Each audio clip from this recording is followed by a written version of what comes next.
Hello friends, welcome to KD knowledge academy channel. तो आज की इस वीडियो में हम बात करने वाले हैं हमारी जो नई वैकेंसी है दिल्ली जेल वार्डर की, उसके बारे में। तो आज ये नई वैकेंसी आ चुकी है। इसका जो नोटिफिकेशन है वो 8 तारीख से आपका आ जाएगा, मतलब 8 तारीख से आप इसको अप्लाई कर सकते हैं। नोटिफिकेशन डल चुका है। इस बार जो वार्डर की हमारी वैकेंसी है ये सबसे पहले तो सिर्फ मेल्स के लिए होती है, ठीक है। अभी लड़कियों के लिए मैट्रन की अलग से वैकेंसी आएगी और जो जेलर वगैरह होते हैं उसकी भी अभी वैकेंसी आएगी। वो अभी थोड़े दिन में DSSB डाल देगी उसकी भी नोटिफिकेशन। तो हम इसकी बात करते हैं। इसका जो पोस्ट कोड है इस बार आपका वो है 15/25। अब इसमें हम बात कर लेते हैं कि इसमें कितनी वैकेंसी हैं इस बार। तो इस बार टोटल अगर हम वैकेंसी की बात करें तो 1676 वैकेंसी हैं। ये इतिहास में, जेल पुलिस के इतिहास में सबसे पहली बार है कि इतनी ज़्यादा वैकेंसी एक साथ आई हैं। नहीं तो इसमें जो वैकेंसी हैं लास्ट 400 तक ही रहती थी, 400, 450, 200 ऐसी ही कुछ वैकेंसी आती थी। ये पहली बार है इतनी ज़्यादा वैकेंसी हैं।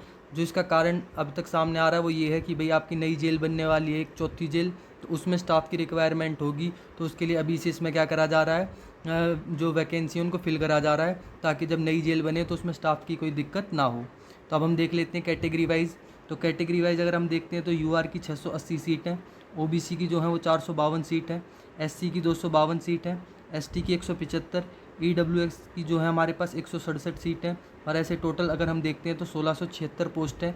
इन्हीं के अंदर ये जो कैटेगरी है इन्हीं के अंदर आपकी एक्स सर्विसमैन की 179 और SP मतलब स्पोर्ट्स पर्सन की 89 जो वैकेंसी है ये इन्हीं के अंदर इंक्लूडेड है। तो ये हमारी वैकेंसी हैं जो कि काफ़ी अच्छी हैं। हर कैटेगरी को काफ़ी अच्छी क्वांटिटी में क्या मिली हुई है यहाँ पे इस बार वैकेंसी दिखने को मिली हैं। अब हम बात करते हैं इसके अंदर जो मेन चीज़ है वो आपकी एजुकेशन क्वालिफिकेशन क्या होनी चाहिए। तो भाई आप 12th पास होने चाहिए किसी भी बोर्ड से, ऑल ओवर इंडिया सब 12th पास इसके अंदर एलिजिबल है। उसके बाद बात करते हैं इसके जो फिजिकल मेजरमेंट है उसके अंदर क्या होना चाहिए। जो आपकी हाइट है वो 170 सेंटीमीटर होनी चाहिए और 5 सेंटीमीटर का रिलैक्सेशन दे रखा है। जो गोरखा, डोगराज और जो ST वगैरह होती हैं कैटेगरी से, जो हिली एरिया वगैरह है उनको। इसी तरीके से अगर हम चेस्ट की बात करते हैं तो चेस्ट जो आपकी नॉर्मल है वो 81 से 85 के बीच में होनी चाहिए। और उसके बाद आपका 5 सेंटीमीटर का जो एक्सपेंशन है वो अलग से होना चाहिए, मतलब आप 5 सेंटीमीटर तक अपनी चेस्ट को फुला पाओ, और ये हमारे इसके अंदर चेस्ट के अंदर होना चाहिए। उसके बाद बात करते हैं, देखो इसके अंदर जो आगे मेन चीज़ है इसके अंदर, अब इसका मेडिकल स्टैंडर्ड वगैरह नॉर्मली होते हैं इसके मेडिकल, ठीक है। इसमें बस एक चीज़ नई ऐड कर रखी है, वो ये दे रखा है कि जो आपका फिजिकल टेस्ट होगा उस टेस्ट के दौरान ही आपके जो ये नॉकनी होते हैं, बोलेग्स होते हैं, फ्लैट फीट होते हैं, ये चेक करे जाएंगे। और उसी टाइम पे अगर कोई भी बच्चा ऐसा पाता है जिसके अंदर इनमें से कोई भी कमी है तो उसको बाहर करा जा सकता है। फिर आगे मेन चीज़ देखते हैं इसके अंदर फिजिकल जो होता है, फिजिकल किस लेवल का है। तो भाई इसके अंदर आपकी 1600 मीटर की रेस होती है जो कि 6 मिनट के अंदर आपको कवर करनी है। जब आप ये 6 मिनट के अंदर 1600 मीटर लगा लोगे तो उसके बाद आपको 13 फुट लॉन्ग जंप और 3 फुट 9 इंच हाई जंप करनी पड़ती है। ये सारी इवेंट आप क्लियर कर लोगे तो आप अपना फिजिकल क्वालिफाइड मान सकते हो। अब आगे बात करते हैं इसके अंदर जो रिलैक्सेशन दे रखा है वो क्या है। अगर आपकी एज 31 तक है तो आपको 6 मिनट के अंदर ही रेस करनी है। 31 से 40 अगर आप एज ग्रुप के अंदर आते हो तो आपको 7 मिनट मिलेंगे। वहीं 40 से ऊपर आपको 8 मिनट मिलेंगे, ठीक है। इसके अंदर ज़्यादातर एक्स सर्विसमैन लाई करते हैं, या फिर इसके अंदर जो 31 से 40 वाले हैं इसमें SC ST जो हैं वो कर लेते हैं, क्योंकि इसमें 5 साल रिलैक्सेशन मिल जाता है। 27 साल तक इसमें आपकी एज रहने वाली है। 18 से लेकर 27 साल तक अगर आपकी एज है तो आप इसमें अप्लाई कर सकते हैं। और 5 साल का SC ST का जो रिजर्वेशन होता है, और OBC को तो 3 ही मिलता है, तो वो तो 30 तक ही पहुँचेगा, तो उसको फिजिकल में छूट नहीं मिलेगी। लेकिन SC ST 5 साल के रिलैक्सेशन में आपको यहाँ पर छूट मिल जाएगी। फिर उसके बाद इसके अंदर आपको इस आगे ये जो लॉन्ग जंप वगैरह है इसमें भी कुछ छूट दे रखी है। 31 साल तक उम्र है तो 13 फीट है पूरी, 31 से 40 हो तो 12 फीट, और 40 से ऊपर हो तो 11 फीट। सेम इसी तरीके से आपको हाई जंप में भी रिलैक्सेशन दे रखा है। रिलैक्सेशन देखें तो 31 साल तक वही 3-9 है, 31 से 40 3 फुट 6 इंच, और 40 से ऊपर हो तो 3 फुट 3 इंच आपकी हाई जंप मांगी जाएगी। तो ये आपका फिजिकल था मेन। अगर हम इसके अंदर समराइज़ करें कि क्या क्या है, तो भाई सबसे पहले आपको जो फॉर्म है वो 8 जुलाई से देखने को मिल जाएंगे। 8 जुलाई से आप अपना फॉर्म भर सकते हो और 7 अगस्त तक पूरा 1 महीना इसके फॉर्म चलते हैं। उसके बाद आप 12th पास होने चाहिए। आपकी जो एज है वो 18 साल से लेके 27 साल तक होनी चाहिए। अब ये कब से कैलकुलेट करेंगे, वो जब अब इसका मेन जब आप फॉर्म फिल करोगे उसमें आपको दे रखा होगा कि डेट इन्होंने कब से मांगी है। जहाँ तक है जुलाई से ही मांगेंगे, 1 जुलाई होनी चाहिए। बाकी वो जब आप फॉर्म फिल करोगे उसी में एग्जैक्ट पता चलेगा, क्योंकि इसके अंदर इन्होंने ये वाली बात नहीं बता रखी। ठीक है, उसके बाद अपना फिजिकल आपका देखो सिंथेटिक ग्राउंड पे होता है, जो मेन ट्रैक होते हैं, और ये भी एक ही ग्राउंड है ईस्ट विनोद नगर में। अभी बच्चों के फिजिकल हुए थे, तो भाई देखो जो फिजिकल है उसका रेशियो काफ़ी कम रहता है।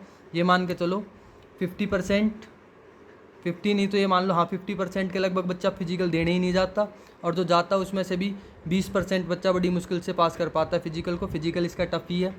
लेकिन अब अगर हम बात करें इसके पेपर की, तो पेपर में इसके अंदर देखो 5 सेक्शन में जीएस आएगी, जीएस के बाद आपकी रीजनिंग आएगी, रीजनिंग के बाद मैथ्स आएगी, मैथ्स के बाद आपकी हिंदी आएगी, और एक आपकी इंग्लिश आएगी। ठीक है, ये आपकी चीज़ें हैं जो इसके अंदर आती हैं। सारे के जो वेटेज है वो 40 क्वेश्चन आते हैं, 40 नंबर के। टोटल आपके 200 नंबर का पेपर होगा, और 200 में से आप जितना मैक्सिमम स्कोर कर पाओ आपको उतना ज़्यादा बेनिफिट मिलेगा। फिर भी एक सेफ स्कोर की बात करें, अगर आप 200 में से 140 प्लस स्कोर करते हो रो मार्क्स, तो आप अपने आप को सेफ साइड लेके चल सकते हो। और बाकी भाई देखो जैसे इस बार जो पेपर हुआ था इसमें नॉर्मलाइजेशन काफ़ी मिला था बच्चों को, उसकी वजह से लिस्ट ऊपर चली गई थी। लेकिन फिर भी जिनका 140 प्लस रो स्कोर था उन्हीं को ही कहीं ना कहीं नॉर्मलाइजेशन में फ़ायदा मिला था। अगर इससे कम वाले बच्चे थे तो उनको कम फ़ायदा मिला था। ठीक है, अब ये जो जितने भी सेक्शन हैं ये 20-20 के सेट में खुलते हैं, और आपको एक सेक्शन जो 20 क्वेश्चन का है उसको सबमिट करना पड़ेगा, जब भी आपको नेक्स्ट आगे के 20 क्वेश्चन देखने को मिलते हैं। तो इसका पेपर का थोड़ा सा जो पैटर्न है वो भी अलग होता है। तो मॉक वगैरह दोगे, तैयारी करो अभी से, तब जाके आपको इसको क्लियर कर पाओगे। अब आगे बात कर लेते हैं इसकी पे स्केल की। तो पे स्केल की अगर बात करोगे तो पे स्केल देख लो आप यहाँ पे 21,700, तो मतलब आपको जो दिल्ली पुलिस कांस्टेबल वाली पे स्केल है सेम वही मिलता है। दिल्ली पुलिस की तरह ही 13 तनख्वाह मिलती हैं। अगर मैं आपको सिंपल बात बताऊं तो सिंपल बात ये है कि अगर आप इसमें ज्वाइन करते हो तो आज की डेट में आपको 46K 46,000 इन हैंड सैलरी मिलेगी। ग्रॉस आपकी 50K है। इसमें से जो NPS वगैरह कटने के बाद जो आपकी इन हैंड सैलरी है वो आज की डेट में ये है। अब जैसी 1 जनवरी से ये जो नया वेतन आयोग है ये लग जाएगा, तो उसके बाद क्या होगा, आपकी जो सैलरी है वो ये मान के चलो आप कि जैसे अभी 46 है तो ये 55 से लेके 60 के बीच में लाई करेगी आपकी इन हैंड सैलरी। अब ये कितनी एग्जैक्ट बनेगी वो तो आपको जब भी पता चलेगा जब क्या फिटमेंट फैक्टर मिलता है। तो आपके लिए काफ़ी अच्छी पोस्ट है ये, इसमें आपका कंपटीशन कम रहता है। जैसे अभी 1676 पोस्ट हैं, तो मैं अभी प्रिडिक्ट कर सकता हूँ इसके अंदर जो फॉर्म भरे जाएंगे वो लगभग 4 से 5 लाख ही भरे जाएंगे। इसमें अभी 50% बच्चा पेपर देने नहीं जाता, मतलब लगभग 2.5 लाख बच्चा, 2 से 2.5 लाख बच्चा पेपर देगा। और उस पेपर में भी फिर आपको पता है फिजिकल भी है, तो टफ है कहीं ना कहीं कंपटीशन। तो अभी से अपने आप को तैयार करो, और अभी से अपनी पढ़ाई और फिजिकल दोनों पे फोकस करोगे तो आप इस पेपर में अपनी सीट एक कन्फर्म कर लोगे। और आपको एक गोल्डन अपॉर्चुनिटी मिली है, क्योंकि इतनी ज़्यादा वैकेंसी वो भी DSSB के एक डिपार्टमेंट में कभी नहीं आती। तो इस गोल्डन अपॉर्चुनिटी को यूज़ करो और अपना एक सिलेक्शन ले लो। तो इस वीडियो में इतना ही रखते हैं, और कुछ भी आपको डाउट हो तो आप कमेंट में पूछ सकते हैं। Thank you.